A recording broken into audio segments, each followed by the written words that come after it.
Je vous salue tous dans le beau nom de notre Seigneur Jésus-Christ. Ravi de partager encore la parole de Dieu. Dieu veut faire quelque chose de merveilleux dans ta vie ce matin. Nous allons lire Ésaïe, le chapitre 9, le verset 3. Ésaïe 9, le verset 3. Car le joug qui pesait sur lui, le bâton qui frappait son dos, la verge de celui qui l'opprimait, tu les brises comme à la journée de Madian. Amen. Nous allons lire un second passage dans Nahum, le chapitre 1, le verset 13. Nahum 1, 13.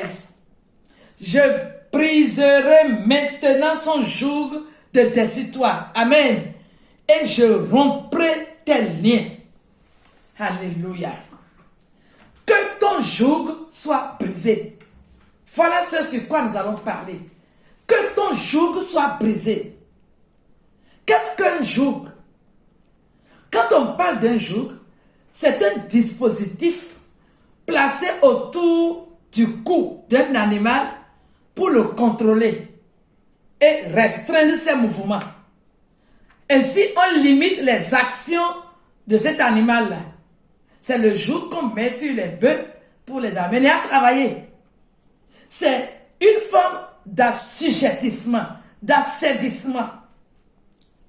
Et vous savez, chers frères et sœurs, dans le monde spirituel, c'est ainsi que Satan place parfois son joug au cou de certaines personnes et les empêche ainsi d'évoluer, de jouir des bienfaits de Dieu dans leur vie.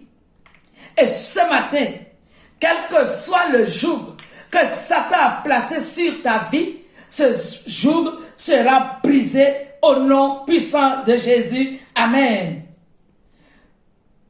Nous avons lu ici Ésaïe qui nous dit, comme au jour de Madian, le joug sera ôté. Qu'est-ce qui s'est passé à Madian?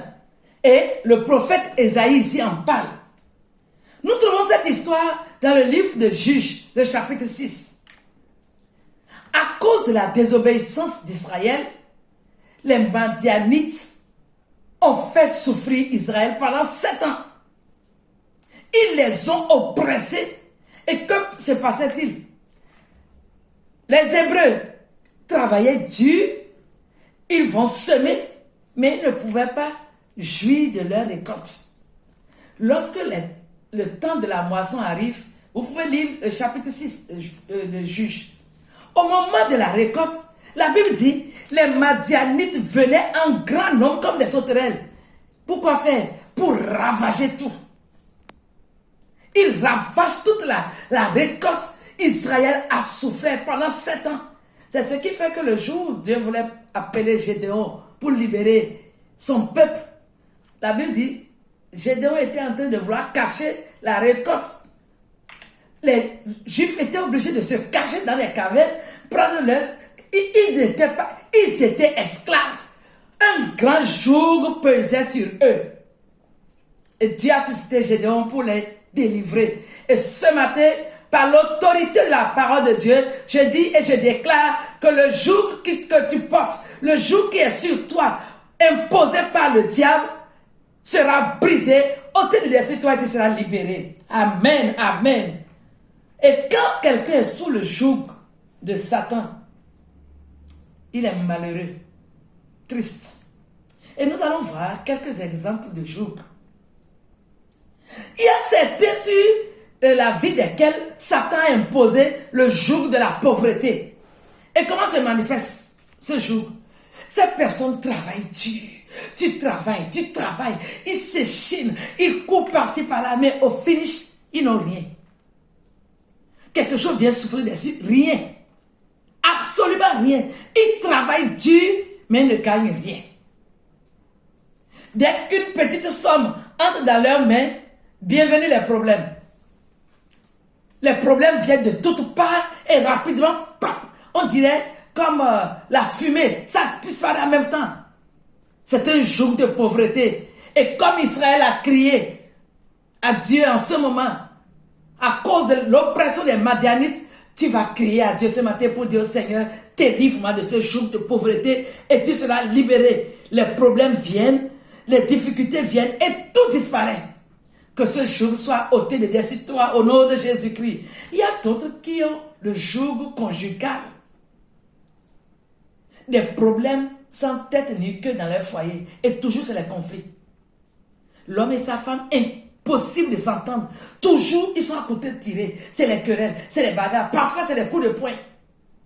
Que cette oppression diabolique soit ôtée de dessus ton foyer au nom de Jésus-Christ. D'autres ont le joug de la maladie. La maladie ne quitte pas la maison. La maladie siège dans la famille. Elle quitte un enfant, elle tombe sur un autre. Elle quitte l'enfant, elle tombe sur le papa. Elle quitte le papa, elle tombe sur la maman. Et c'est un cercle infernal tout le temps. Et rien ne va dans cette maison. La famille est malheureuse. C'est un joug, une oppression de l'ennemi. Et il faut que le Seigneur t'en délivre ce matin. Il y a d'autres qui ont le joug d'échec. Satan met sur eux un joug d'échec. Comment ça se passe? Rien ne marche dans leurs mains. Peut-être c'est un étudiant, il étudie, il fournit beaucoup d'efforts, mais il va toujours échouer. Ou bien quelqu'un entreprend, ils entreprennent des activités, ils travaillent, ils font tout, ils ont des belles idées, mais finish, rien. Ça ne bouge pas. Ils sont toujours statu quo, échec sur échec, échec sur échec. Que ce jour soit brisé de dessus toi. Et tel que le Seigneur le proclame ici, il veut ôter ce joug de dessus toi. Israël a été libéré du joug des Madianites. Et ce matin, je prie et je demande au Seigneur de libérer quelqu'un de l'oppression du diable. Quelle que soit la forme du joug, quelle que soit la nature du joug, quelle que soit la durée que ce joug pèse sur toi, par l'autorité de Jésus, reçois ta délivrance ce matin. Reçois ta libération ce matin. La Bible dit, si le Fils vous affranchit, vous serez réellement libre.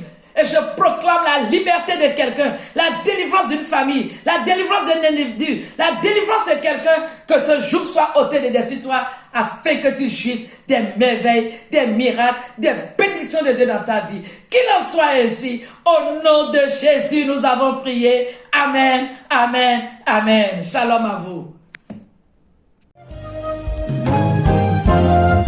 Tu résous mes problèmes, ô Dieu éternel. Tu restes à mes côtés, tu es ma sentinelle. Tu prends soin de ma vie, tu es nickel. De tes yeux, je suis